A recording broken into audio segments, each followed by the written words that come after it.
Once he has a butterfly, you're nowhere near an MKB if you're Fnatic. You still have the combo that you can fall back on, but consecutive fight after consecutive fight loss means that eventually it's not going to matter whether you hit the wombo combo.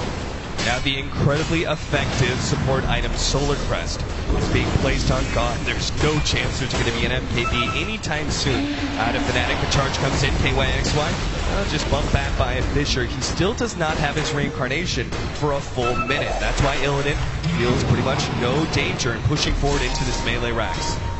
He still has his BKB, and even without an Aegis, he's pretty confident because he realizes you've got the grade, there's nothing that can go through that, and they want to go high ground with this. 31 minutes into the game, VP is usually a team that's completely methodical, they'll wait, but they're deciding to just go for it right now. They can taste blood. Oh, there's the two-man backing, but it's still not enough for them to be able to win the fight. The call down gets laid out. KYXY, he's going to be going down again. Beyond godlike already for Illidan, as he now marches to kill Ohio as well. Great light strike array, though, catches multiple, and they'll take out DK Phobos to start with, and now Illidan going to be caught by the Rain King stun, and more right clicks. They can't quite get it. FNG's keeping Illidan alive. Johnny has one chance to be able to get a Dragon Slave, but he turns around to face up against God. Level 17 Dragonite will finally die here, as Ohio picks up the double kill. They hold their melee Rax, but they lost the tier 3, the range Rax, and it did cost them a buyback there out of Ohio as well as KYXY. And that's the worst thing, is that KYXY has had these same set of items for quite some time, and you've pretty much killed all chances of him catching back into the game. He's got 411 gold, nowhere near an MKB that he desperately needs. Meanwhile, if you just look at VP's side, Illidan's got a butterfly.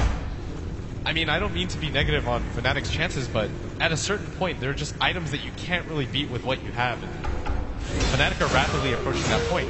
They can't take another sloppy Roche fight. They actually have to steal it, because I don't know if they can hold the high ground if there's both an Aegis and double BKBs up on both cores. And now you can't commit buybacks anymore. Now a third BKB. DK Phobos has his. Lil's got a Glimmer Cape. And we already talked about that Solar Crest, what could be a 4-staff for FNG as well. I love the way that Virtus Pro are playing very disciplined when they push uphill as well. This is what kind of struck me when they had the gyrocopter there on the front lines. They had everyone else sitting very far back because they really wanted to make sure they did not get caught out by a big blink vacuum out from Ohio. And you could see when Fnatic finally were forced to make the initiation, all Ohio could grab was a two-man vacuum from it. Yeah, and with all these BKBs up at the same time, as long as VP's fast to the trigger, they can take these fights, but it's going to come down to how Fnatic decides to approach this. They don't have a smoke for quite some time, Austin, and that's what I'm a little bit concerned about from them. How do you take the Roche fight? You can't really walk in. You have the gem, sure, but they don't have the gem anymore either, no. They actually got given to the Dazzled, so they can't even walk in with vision. They're pretty much just fighting blind at this point. Yeah, and Roshan's up for in a minute and a half, so Fnatic have very little time to figure out a game plan here. It seems right now it's all about split pushing as Ohio pushes out the top lane. We have our Shadow Fiend actually just real quick bumps out of the jungle, clears through a creep wave, and then immediately TP's out. He's just too scared of the Spirit Breaker. And he should be at this point, because another casualty is that Fnatic are going to get high ground. You don't want to be forced into a buyback situation as a Shadow Fiend, just because you spawn with no souls. So you're not going to be able to deal any damage. Your ultimate's probably already been popped at that point, and even if it hasn't, your BKB ultimate with 18 souls isn't going to really change the fight. Fnatic pretty much need the perfect setup here. They probably need to blow up 1 or 2 heroes with the Song of the Siren. Like, they have to catch somebody from VP that doesn't pop it in time, and then after that, they pretty much have to win a 4v5 fight after that point. But I'm not sure if they can do enough burst damage. They don't quite have the heroes for this. Oh, Lil misses out on that one. Mushi thought about taking advantage of Lil, who's kind of stuck in this position, but I think they realize VP are going to be nearby. Mushi starts a little bit of damage on Lil, but not too much pressure. VP start getting a response. They control this cliff area, which Fnatic simply cannot push into. We saw the last time they smoked up and tried to go up that cliff. Did not fare well for them. Lil's going to see the respawn of Roshan now. Fnatic. Time on the clock here, 35 minutes in. Seemingly need a miracle to be able to come back in this game after what is a 16,000 gold lead from VP. Very monstrous. late game potential here. Solar Crest bringing Roshan. Look at it, it's already going down to 3k HP. And Fnatic are not going to be able to mount a response in time. Aegis already in the hands of Illidan. And TK Phobos, he wants to be able to force this fight. Charge right through Mushi, leading things up for Lil to be able to get a multiple stuns. Johnny's going to be controlled up by TK Phobos. Meanwhile, farther up, they do manage to take out the Wraith King for their first life. Farther down, Mushi is trying to back himself away from the rest of VP. Nice two-man vacuum with Wall on top. TK Phobos actually going to go down here. God, though, pops his BKB and now challenges Ketchigimba for superiority. Ketchigimba running away, but nice Saga Siren out from Mushi. They're going to try and pop God here. They lick on the Saga Siren. God gets brought a little bit low, but it's still not enough. The Shield's Grave is there, and Ketchigimba, desperate to be able to TP out, does not make it away. Johnny TP's out, but they lost their core. KYXY as well as Ketchigimba are down, and Virtus Pro now go for the second lane of racks at bottom. There's no buyback on the Wraith King. The Shadow Fiend does have one, but Fnatic no longer have any abilities. And this bottom fight is going to be so hard for them to hold. The Elder Dragon Form still has about 20 seconds left on it. Illidan has the Aegis, and he's so far for 36 minutes into the game. They've got a Grave and the Earthshaker backing them up. At best, this is going to be a 3v4 fight for Fnatic. Buyback is there. Ohio, two-man vacuum with the Shiva's on top, but the magic damage just isn't nearly enough. God, still very healthy as Illidan leads the charge here against Ketchigimba, trying to desperately to get back to the fountain. Lina goes down, and Ketchigimba just barely gets back in time, but that is definitely a second laner Rax. The only reason their top laner Rax is potentially going to stay alive for a little bit here is because that tier 2 tower is still up. You can see a gigantic creep wave is on its way. VP seemingly already have this game in the bag. 37 minutes in, 30-13 to their advantage. That's a full Satanic, by the way, finished on Illidan. If you thought he was going to die before, he's got an Aegis, a Satanic, a Butterfly. There's no MKB completed on anybody on Fnatic. I mean, this is starting to look nigh impossible. Bouncing back, TK Phobos about to finish up a blade mail. On top of that, we've got the force tap in for Dazzle. The list of items just goes on and on and on.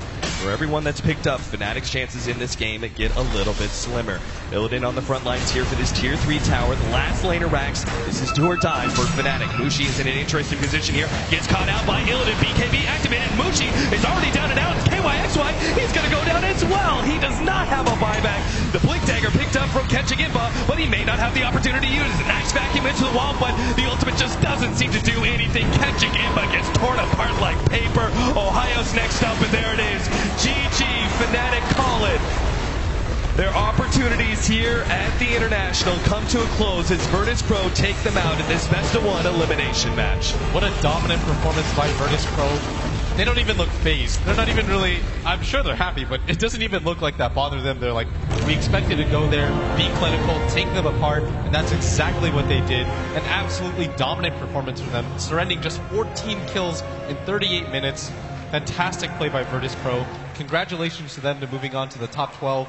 At the same time, condolences to Fnatic, who worked their heart out to get here and still walk away with a decent chunk of change. Yeah, some big veterans on the Southeast Asian side. Got to give props to them. Of course, VP, expecting just such a dominant performance by them from a team that, actually almost made it into the upper bracket and only lost due to a tiebreaker. Great performance by them. Looking forward to seeing more. We'll see what our analysts have to say about VP and Fnatic. Thank you very much, gentlemen. Yeah, we lose another team. There were 16, there are now 13. We'll also eliminate one more before the night is out as well. We have Fnatic added to a long list, or an even longer list as it's getting, of big names. Newbie are gone. Fnatic are gone. We are losing champions left, right and centre as well, and Na'Vi are also gone. We could even lose a third by the end of the night as well. Disappointing from Fnatic, I think we can say. But actually, very, very powerful show of display by Virtus Pro. Yeah, if you can count on one thing when you watch VP play, it is that they will play with absolutely no fear. And that's what you saw from that squad tonight. And, I mean, Illidan, when he is on his game, is as dangerous and as aggressive a carry player as you'll see in the game right now. Yeah, I mean, we used to see him farm really good, but now he farms and gets kills really well throughout the entire game. Just amazing to watch. Okay, we do have a quick clip of one of the key moments in the game. This is the Roshan take where they went on towards the racks as well. So key moment in this one. They were well ahead at this point anyway. This just kind of confirmed their victory. Yeah, exactly. This was pretty late in. I think this is actually the third Roshan that we're seeing here. And the team fight here, there's no way for Fnatic to work with. They don't have enough items to deal with VP. And VP just really needs BKBs to counter it. Fnatic didn't even coordinate that well. They had another Roshan fight prior where Mushi released the Song of the Siren a little bit too early, and then Shadow Fiend without the BKB just got destroyed. And at this point, there's a cheese that comes out for G, and as you said, just too many items to overcome. And Fnatic just really needed like excellent teamwork, but they just seem in shambles. They even like switch roles from the group stage. I was very surprised to see that. Yeah, we talked about the fact that it was a signature hero for Mushi, and then didn't even see him on it, which was a little bit odd. But maybe he thought it was time for the the Padawan to step up and become the master. But that didn't work out, did it? We are going to move swiftly on. So we're going to move on to our final game. We're going to get into that very shortly. Invictus Gaming versus MVP Hot 6, of course. Hot 6 coming into this as the second part of the MVP duo, but without a win from the group stage. We're going to start things off with a look at Invictus Gaming. You should know them and love them by now, of course. Former champions. And who else are we going to talk to other than Ferrari? 第一次见430的时候，就觉得这个人有点疯狂吧，每天都在打，就是他也没玩别的，就一直在练，一直在打。我觉得430他首先对自己从来不会降低要求，他不会乱看网页什么的，就是我觉得 IG 最强的地方在于我们能适应所有的战术，因为 基本上所有的英雄我们都会去用，都会去尝试所有的套路，我们都可以去复制它，然后去学习它。我觉得430这5年一直在 IG 打，是我挺佩服的吧，因为很多职业选手都是这么多年就是一直保持一个很好的竞技状态吧。第一个反应就是一个挺大胆的人，比较刚，然后当然这和他技术高也有关吧。 艺高人胆大，但是他绝对是一个不怂的人，在游戏。感觉时间过得特别快吧，感觉 TI1、TI2仿佛都在昨天一样，一下突然就到 TI5了，感觉时间过得还没有反应过来，时间已经过去了。IG 和他之间已经有一种特殊的感情了。我们人员一直在变动呢，但是430从来没有离开过 IG。IG 也确实很需要。IG 在我心中可能就代表了 Dota 吧，因为我一直在这个队伍当中。一起最难忘的经历当然是 TI 夺冠。我相信所有的人、所有的队伍，如果 TI 能夺冠，这都是他们最深刻的经历。兄弟啊，这个 TI 是打一届少一届，希望我们今年能够打漂亮一点，然后继续一起并肩作战吧，这样。